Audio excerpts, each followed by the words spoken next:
Welcome to A Guide to Every Deck in Pioneer. Today we're looking at Soulflayer. Soulflayer is a deck that entirely revolves around the card Soulflayer. Soulflayer is a delve creature that gains the abilities of the creatures it exiles. Well, not all their abilities, just certain keywords. The idea is to fill up the graveyard as fast as possible with creatures that have various keyword abilities, then delve them with Soulflayer.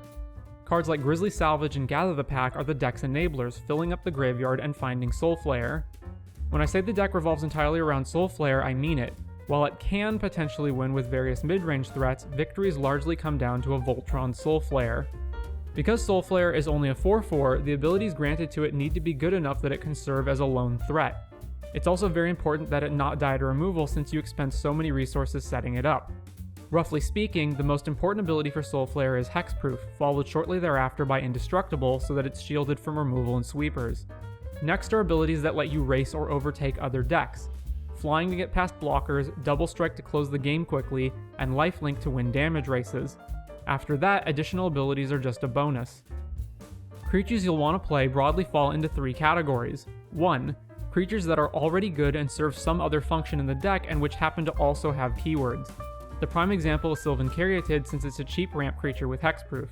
Murderous Rider is a removal spell that has lifelink. It's also important since the deck largely lacks interaction pre-board. 2. Creatures that can serve as alternate threats themselves. The example here is Questing Beast since it's a reasonable mid-range threat which also grants 3 different abilities.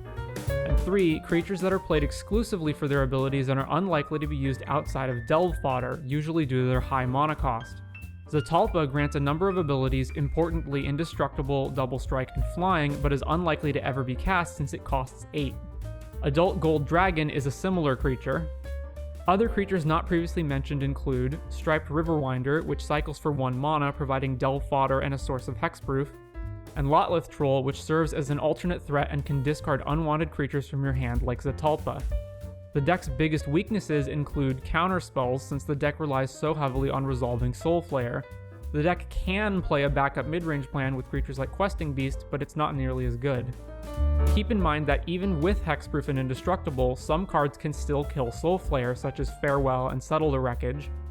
The deck also lacks interaction in Game 1, only having access to Murderous Rider. This makes it vulnerable to decks looking to win on a different axis than creature beats such as Lotus Field combo.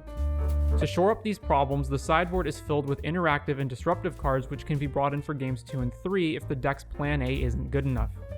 I hope you've enjoyed this look at Soulflayer.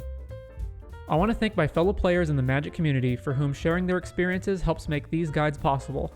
You can find additional resources, such as an up-to-date deck list, in the description. If you think I left out anything important or got something wrong, please leave your thoughts in the comments, and stay tuned to see what deck we look at next time.